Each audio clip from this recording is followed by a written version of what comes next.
Good morning, everyone. Happy Wednesday to you. Today we have the memorial of Saint Josephat. And also, who's Saint Josephat? Well, he lived towards the end of the 16th century.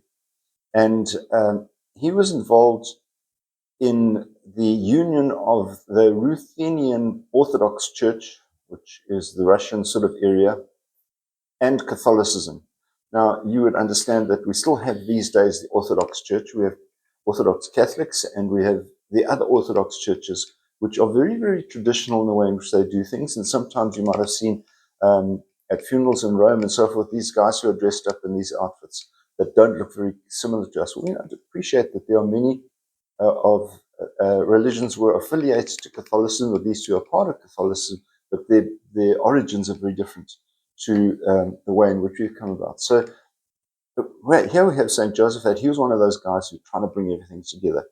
Needless to say, whenever you do these kinds of things, it doesn't always go down well with everyone. And so he was unfortunately murdered in the year 1623. It doesn't tell us how he was murdered, but anyway, he lost his life because he was trying to make a difference.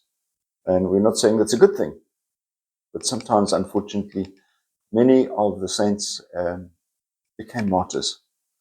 And that is where we're not suggesting that we should all become martyrs.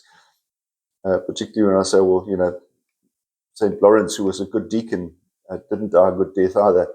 But yeah, we must have the conviction to be able to change and to make things really work.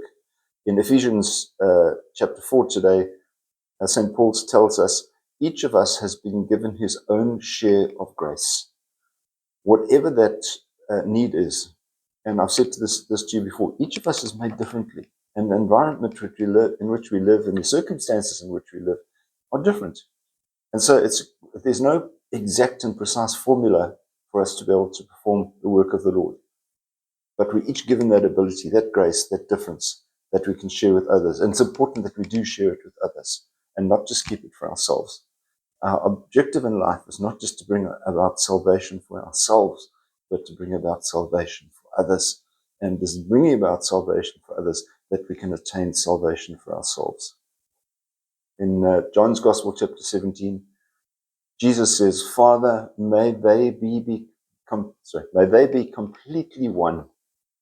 In other words, he's trying to bring us all together and say, look, all these differences we have in our lives are not that significant. Let's look for peace. Let's find solutions. And may we be completely one with the Lord.